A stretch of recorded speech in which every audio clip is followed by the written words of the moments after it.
дар вилояти Суғд барои саривақт пешгирӣ намудан аз бемории сироятии коронавирус ваксинатсия намудани сокинони аз 60 сола боло бо маром ҷараён дорад. Тамоми марказҳои саломатии шаҳри Хуҷанд аз рӯи роёхати ягона сокинонро бо ваксинаи Astrazeneca ки истеҳсоли Ҳиндустон мебошад иммунизатсия мекунанд. Ваксинатсияи сокинон натиҷаи хубро барои пешгирӣ аз коронавирус хоҳад дод, то онҳо тавонанд саломатии худронигаҳ доранд.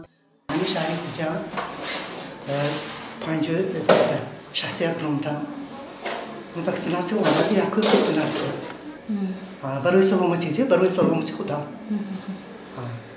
جگرها مسیار میکنم مسئله میچم که اونجا وکسیناسی کنم برای فایده سلامتی خودم.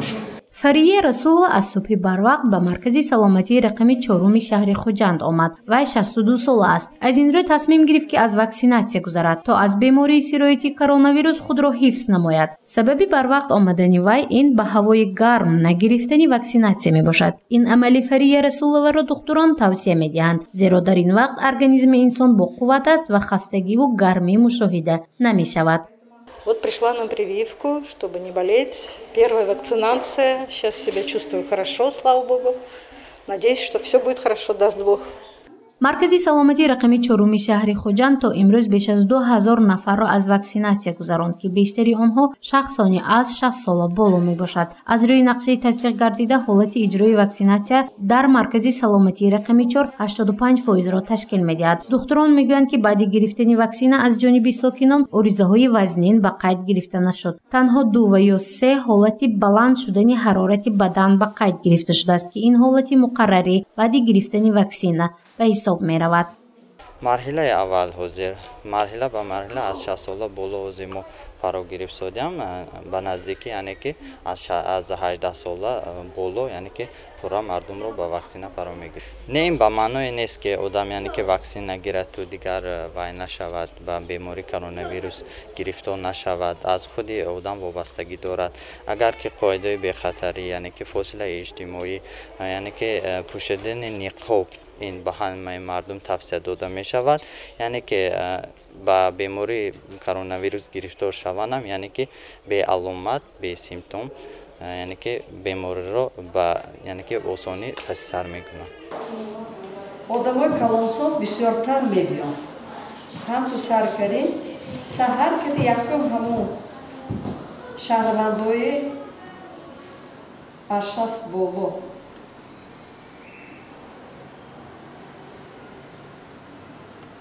нақс кудавлед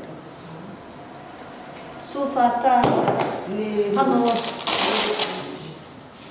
беременность кормящий.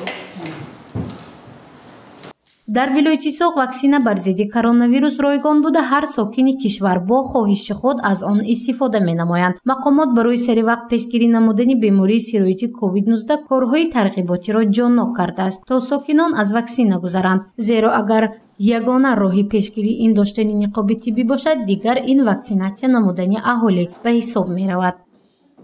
имрӯз обиҷоша муҳтат хода истед ба ногуз температура кунедага парацетамол бигиред табатона ченгида меистед қадар нӯшокӣ муҳтат буд беҳтара ҷои тазоф тарқиб нашуд якдам бо беҳтара меистед шумо регистратсия када шумо сертификат метавонед. маркази саломатии рақами 2-уми шаҳри Хуҷанд ба беш аз 25000 аҳолӣ хизмати тиббию санитарӣ мерасонад. дар ин марказ ҳамарӯза баҳри пешгирӣ аз ваксинатсия корҳо ҷараён дорад. то имрӯз наздик 2000 нафар сокинони ин минтақа аз ваксинатсия гузаштанд, ки сину соли онҳо аз 60 сола боло мебошад. ҳадафи асосии ҷалби сокинон ба ваксинатсия ин пешгирӣ аз коронавирус аст.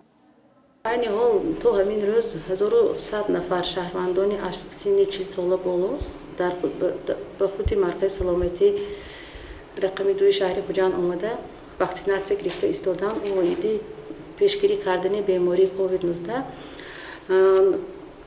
аз тарафи кормандони маркази саломатии рақами 2 дар кумитаи маҳаллаҳо дар кумитаи маҳаллаҳо бо шахсан бо ҳар як оилаҳо рафта корҳои фаҳмондадиҳӣ яъне ташвиқоту тарғибот аз тарафи кормандон гузаронида шуда истодааст. ҳамаи шаҳрвандон бо хоҳиши худашон омада ҳамарӯза омада ваксинатсия гирифта рафта истодаанд. айни ҳол то ҳамин рӯз ягон хел оризаҳо баъди гирифтани ваксинатсия мушоҳида шудагиш не. хай баъзан ҳолатҳо мешаванд, ҳолатҳои баландшавии ҳарорати бадан, дарди мушакҳо, хай ҳамаи ин гузаранда. то ҳозир ягон хел оризаҳое ки оризаҳо баъди ваксинатсия гирифтан ки ба ҳаёти шаҳрвандон зарар мерасонад дида нашудааст. духтурон тавсия медиҳанд ки баъди гирифтани вояи ваксина сокинонро зарур аст ки аз оби ташнашикани хунук аз 3 рӯз то 1 ҳафта худдорӣ намоянд ва даст ба оби хунук назананд. ин яке аз роҳҳои пешгирии оризаҳо баъди ваксинатсия мебошад. инчунин духтурон нӯшидани нӯшокиҳои спиртӣ ва дорувории зиёдро тавсия намедиҳанд. танҳо истифодаи оби ҷӯшониҷашуда муфид аст. гузориши Мафнушкурова, Юсуф Юнусов барои барномаи иттилооти хабар.